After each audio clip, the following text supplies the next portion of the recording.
Another topic that I can talk about with firsthand experience regarding moving to or living in Tokyo is moving to a share house.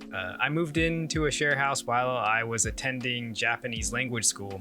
If I recall correctly, the school did have options for housing. They could help you find housing, but I'm not really sure why I didn't go that route. I ended up finding this share house and it worked out well for me. My main reason with going with a share house was to keep rent and move-in fees and all living costs as low as possible. If you've been watching our videos, you might be familiar with how expensive moving to an apartment in Japan can be.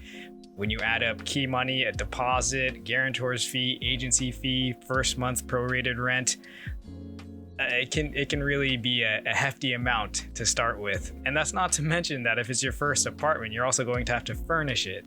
Share houses should be furnished and all set up with utilities, so it's really easy to move into one. It was actually really stress-free compared to moving into an apartment with a 2-year contract here, at least for me. I looked at a couple of share houses before I decided on this final one that I moved into. I don't have pictures of the other two because I didn't end up moving into them, but the first one that I viewed was the cheapest out of my options.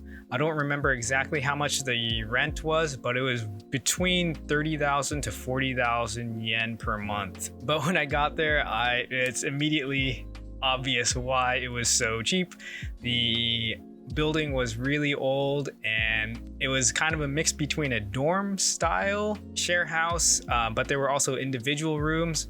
But there were rooms where there were 8 to 12 people sharing one room. There were some open spaces and there was even like this yard space where people were hanging out. But when I saw the room they had available, it was really small and I just didn't think I would be comfortable in that space. So I passed pretty quickly on that one.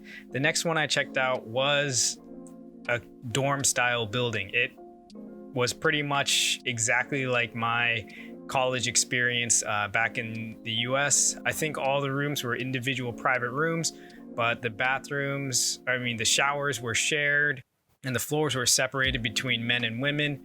There were large gathering spaces and lounge areas that had TVs and tables, and I think there was a floor that had like a pool table or foosball or something. So it seemed like it was supposed to encourage a lot of social activities. But for me, I just kind of felt I was over the dorm experience and I wanted something a little less crowded for my own tastes.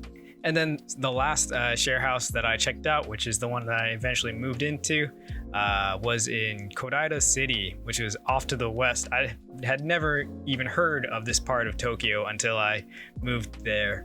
And it's about 15 minutes from the station, but there was a supermarket pretty close to the building, so it still was kind of convenient. It was the top floor of a normal apartment complex, and I think originally that top floor was just one large single family unit, but then it was renovated to be used as a share house for 10 people.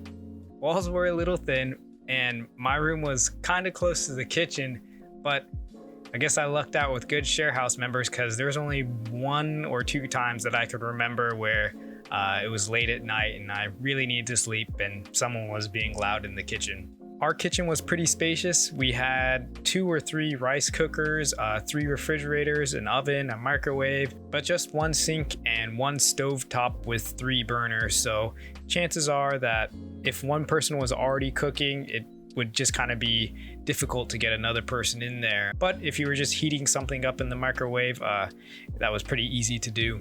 Keeping the kitchen clean, though, was a whole different story. 10 people using one kitchen means that everybody needs to be pretty clean so that it doesn't get disgusting quickly. Even living by yourself, you need to keep your kitchen clean because all those dishes will pile up. And then imagine that times 10. We had at least one person who shirked their kitchen cleanliness duties, and every now and then I'd see just dishes piled up in the sink. So I would just take a picture, send it to the share house manager and kind of give him some details and he'd take care of it. The share house manager tried to keep things balanced between foreigners and Japanese, and he did a pretty good job of that. I think while I was there, it usually seemed to be about a 50-50 ratio. I know it's going to be different from share house to share house. That's just how my experience went.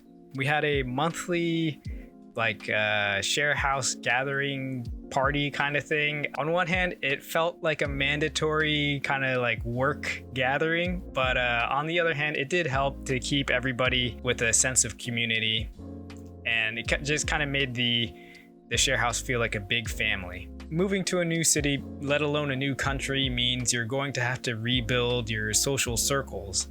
The share house was a great opportunity for me to make friends. One of my housemates played guitar in a band and really introduced me to a lot of different live music venues in Tokyo. Sadly, I haven't been able to go to live music within the past year because of COVID stuff. But the social aspect is probably the most variable factor. I've definitely heard horror stories of dirty housemates, loud housemates, and rude housemates. So you are rolling the dice when it comes to share houses.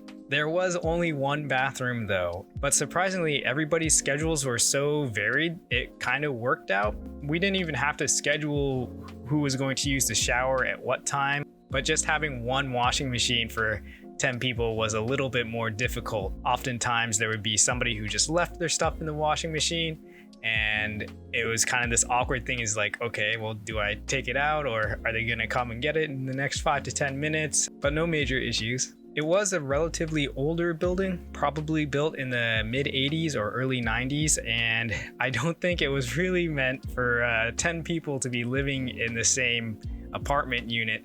And we ended up tripping the breaker a couple of times, usually in the winter when everybody was using heaters or their air conditioning.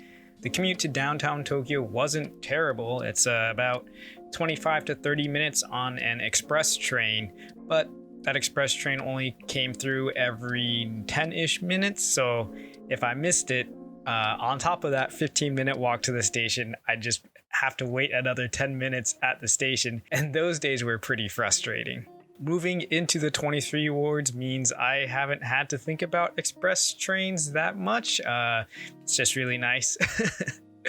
So overall, pros of the share house: it was cheap and easy to move into. Had a chance to use Japanese with share house members, and it was good to have that social circle aspect when moving to a new city. Overall cons for my specific experience: just one bathroom, sharing it with 10 people was interesting. Keeping the kitchen clean was also hit or miss, depending on how clean other people wanted to be. But I think in the long run for me, the share house was a good opportunity because I didn't have to worry about buying furniture, and I didn't know how long I was going to stay in Tokyo anyways. So the move in and move out process is pretty simple, and you won't have to worry about things like appliances or furniture, and that helped me out a lot. A furnished apartment is probably very similar. I've never rented one, but it should come with appliances and also prove to have kind of an easy move-in process. So yeah, that's kind of my experience in a share house in Tokyo in a nutshell.